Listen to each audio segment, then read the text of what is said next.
Fakta, pemerintah tidak becus kelola pertanian. Direktur Pusat Analisis Kebijakan Strategis atau Pakta, Erwin Permana, menilai pemerintah tidak becus mengelola pertanian. Saya melihat pemerintah enggak becus mengelola pertanian, ujarnya pada Selasa tanggal 5 September tahun 2023.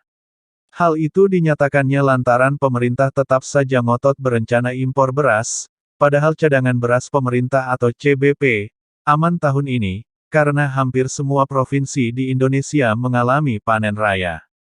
Menurutnya, kalau pemerintah becus mengolah pertanian maka Indonesia tidak perlu impor beras. Kita bisa memaksimumkan petani-petani di dalam negeri, untuk melakukan intensifikasi dan juga ekstensifikasi pertanian, sehingga hasilnya itu meningkat. Tidak kemudian impor, ungkapnya. Erwin menilai, rezim ini kegiatannya impor melulu. Dari tahun ke tahun, impor terus. Tahun depan mau impor lagi, padahal sebentar lagi, di bulan Februari hingga April itu waktunya panen raya. Kalau kita mau impor ketika petani melakukan panen, artinya harga beras petani nanti akan drop lagi. Petani akan jadi korban lagi. Petani lagi yang dirugikan dengan kebijakan ini. Jadi, pemerintah enggak serius dan enggak becus ngurus sektor pertanian Indonesia, tegasnya. Ia menilai yang diuntungkan dari kebijakan impor beras ini adalah pebisnis. Jadi, motif utamanya melakukan impor beras ini motifnya motif bisnis. Orang-orang di sekeliling Jokowi itu ngebet pengen impor karena untungnya kan luar biasa, 250.000 ton itu kan luar biasa, 250.000 ton itu kan 250 juta kilo itu berarti. Kalau untungnya misalnya 1000 aja per kilonya, berarti 250 miliar untungnya. Gede banget itu, bebernya. Erwin menilai ini bisnis yang sangat gurih bagi para cukong. Bisnis yang bikin liur cukong menetes. Ia menegaskan impor beras ini bermotif bisnis, bukan motif-motif yang lain apalagi menyelamatkan harga beras, atau untuk mengamankan stok beras menghadapi El Nino. Kita sekarang ada El Nino, iya. Tapi pemerintah lebih sigap dong mengantisipasinya.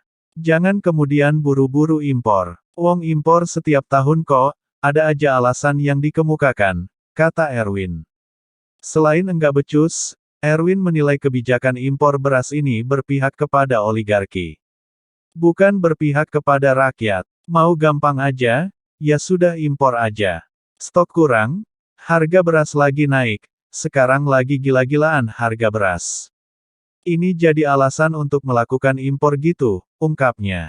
Erwin mengingatkan, negara seharusnya menjaga kedaulatan pangan bukan sebatas ketahanan pangan. Kalau ketahanan pangan itu yang penting jumlah pangan yang tersedia, dan ketahanan pangan beda dengan kedaulatan pangan. Kedaulatan pangan itu, kita berdaulat secara mandiri di bidang pangan, maka lihat negara dalam Islam itu wajib berdaulat di bidang pangan.